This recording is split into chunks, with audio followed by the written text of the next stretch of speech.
The Elephant in the Church, January 28, 2025. I tend to be a bit of an indoor elephant pointer-outer, so I'm well aware of how this system works.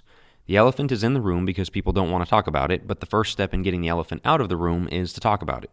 Therefore, the biggest roadblocks to creating elephant-free rooms are those who insist the elephant not be mentioned. Therefore, the troublemaker is not the one who points out the elephant, but the one who insists the elephant not be pointed out, because an elephant in a room is a problem, and wisdom dictates that we handle our problems. So let's talk about an elephant that exists in many rooms, namely in church auditoriums. God designed the church to be led by men, but in many cases, perhaps most, it is led by women. No, you won't find women's pictures on the elders or ministers page on the website. Rather, it's a behind-the-scenes power that they wield. Sometimes it happens when everybody knows a certain elder's wife is the driving force behind major decisions. No, she might not sit in on the meetings, but it's fairly obvious that she bends his ear on his way into the meeting, or leans on him to change decisions she doesn't like after the meeting.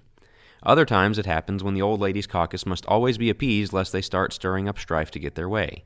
The elders know better than to hire a new preacher without making sure those women approve of their choice. The preacher, if he wants to stick around a while, must immediately get into their good graces.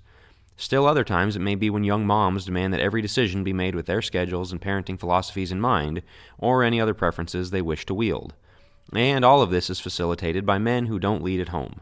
Broken leadership models at home spill over into everything else, including the church. Similarly to what I said in the recent article on men listening to their wives, any wise eldership or leadership group would do well to have a sense of what the women of the congregation are thinking.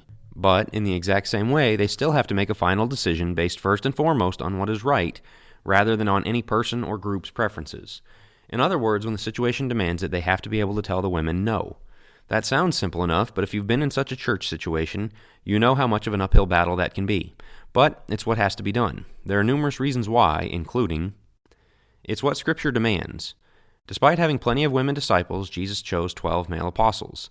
Despite knowing numerous good Christian women, Paul told Timothy and Titus to put in elders, a male noun, but also named explicitly as men, 1 Timothy 3:1, Titus 1:6.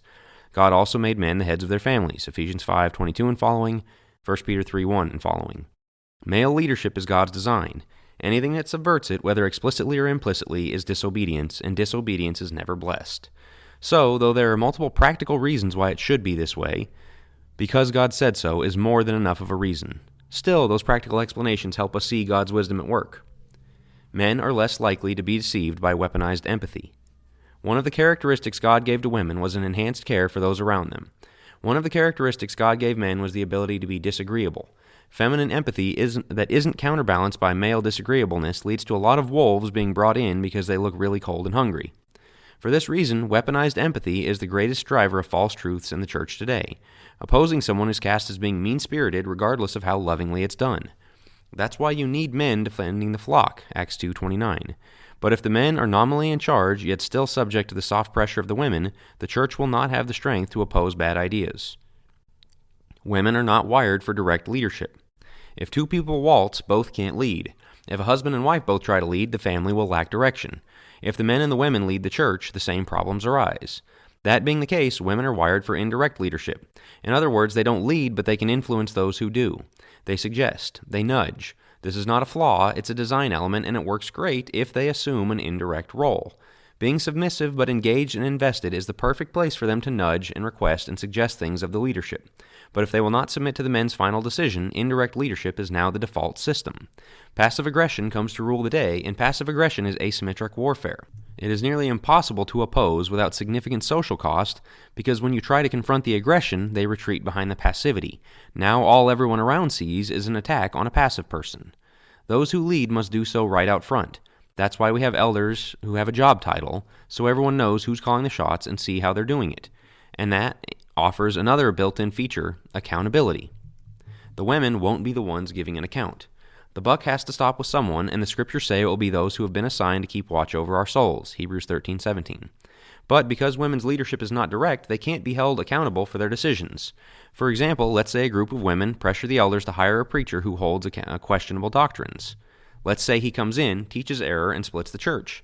When it's time to point fingers, who gets the blame? Ultimately, the elders. So they can solicit input, but the final decision should be theirs. The funny thing is, too often we're worried about men who will rule through fear, and that's a fair concern. It certainly can and does happen.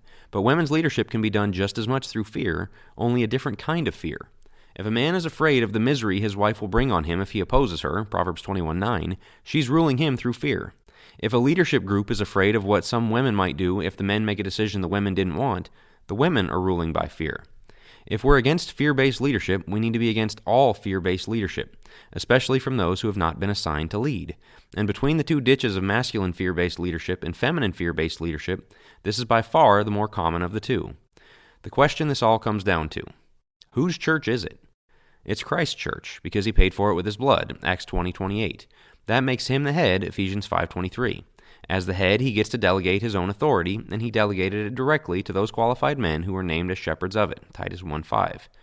It's no coincidence that phrase, Christ purchased with his own blood, is found in an exhortation to elders. It shows a direct chain of command, one that cannot be compromised without disastrous results.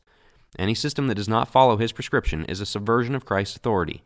If, say, the rogue elder's wife is pulling all the strings in a church, then Jesus isn't. Wherever this elephant exists in the church auditorium, it's time for men to stand up, point it out, lovingly lead a better way forward, and be prepared to get called every name in the book for their troubles. No, it's not easy, but it's the right thing to do. It's not our job to get results. It's our job to be faithful to Christ's processes and let him handle the results. Thanks for listening. Go to jackwilkie.co to make sure you're a subscriber to the email list, and if you would like to support my work there, you can become a paid subscriber and get digital copies of a few of my books included as a token of my thanks.